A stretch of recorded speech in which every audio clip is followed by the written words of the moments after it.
Coucou les amis, comment allez-vous?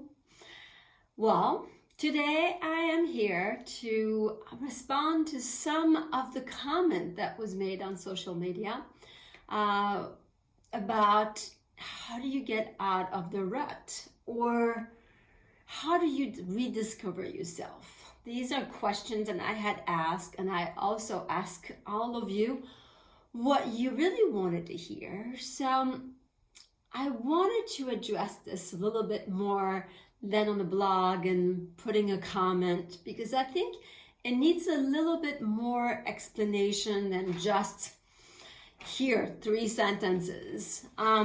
So first of all, when it comes down to rediscovering yourself or getting out of a rut, whether it's, in anything, relationship, life in general, professionally, those two are actually the same.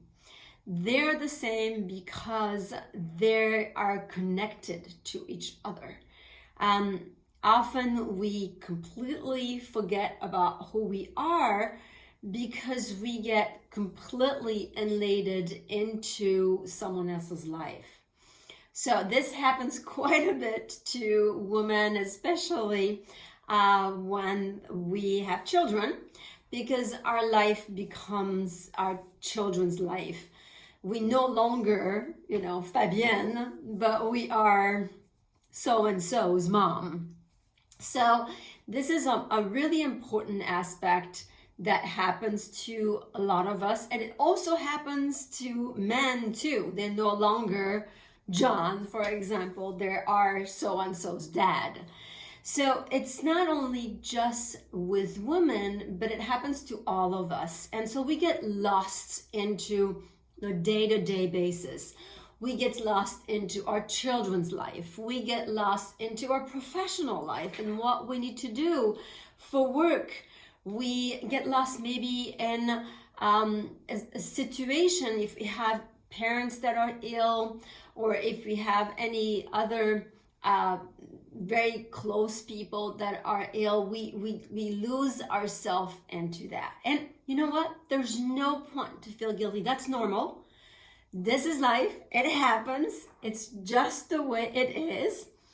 But when you get to the point where you feel it's time to get out of the rut, or it's time to rediscover yourself, then when that starts to ring into your head and you're feeling like, I need to do something and I don't know how, then it's actually a really good time to look into it. So first, as I said, don't feel guilty about what happened.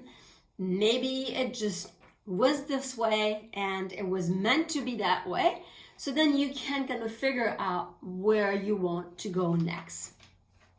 So now that you realize this is time for you to do this, you have to kind of look at 2 major steps, okay? One of the first step, which I found the most difficult one, is the commitment. And finally deciding I'm going to put some time for me, and I'm going to really help myself to get to the next level and find out who I am again, who was I, or who do I want to be, and how do I get out of this without completely leaving. We don't have to remove something out of our life. It's not necessary. A lot of people think that, well, if I need to change and be myself, I need to get rid of all of this. Maybe yes, maybe no. So the first thing is the commitment. And I think the commitment is the most difficult one because we have so many obstacles that gets into the way that we tend to kind of find ways of not making it happen. So this is really important. And it may take some time to decide, and I'm planning time for going and moving forward. So a few tips are very kind of physical type of tips, and I'm sure you've done that. Plan time on your calendar.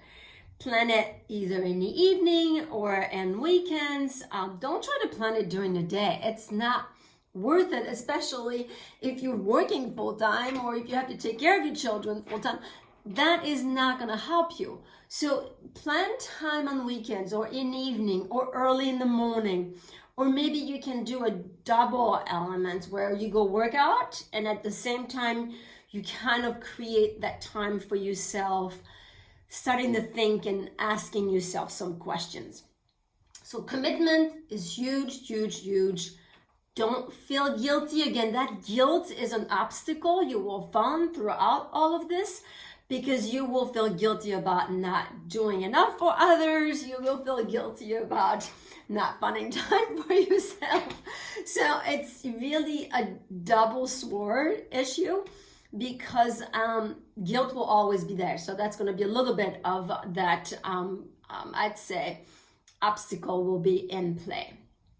Once you have made the commitment, is really need the plan. And you know, Benjamin Franklin said, failing to plan is planning to fail.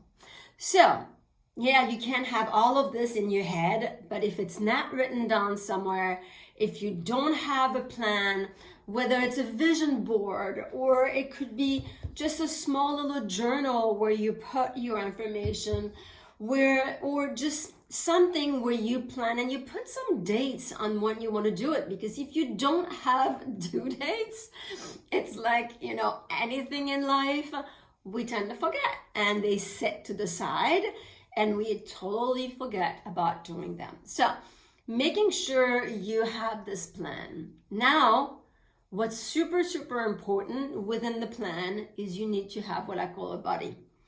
You need to have a cheerleader. You need to have a navigator. You need to have someone that helps you navigate through your plan. It could be a coach.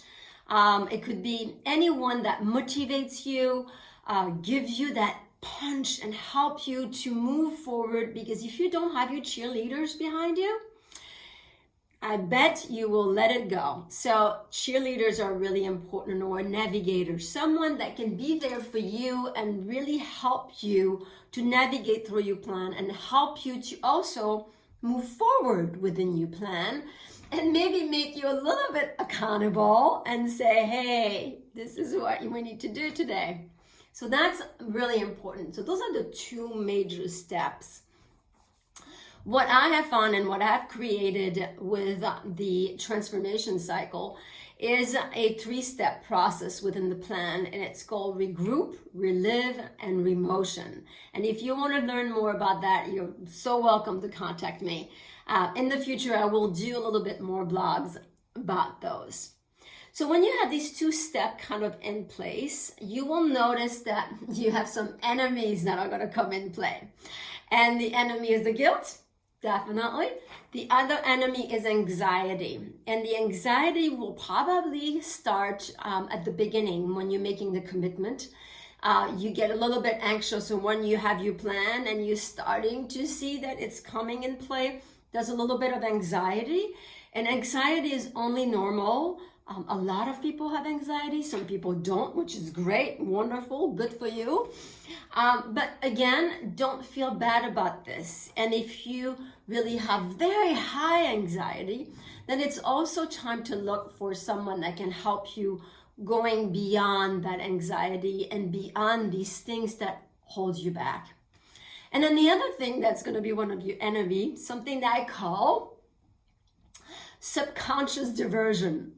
And that is really when your brain is always finding new things to do. So you stay busy all the time and you forget about doing your plan. But I'll elaborate more on this subconscious diversion in the future. So here are some tips, and I hope these are going to be helpful for you to get started.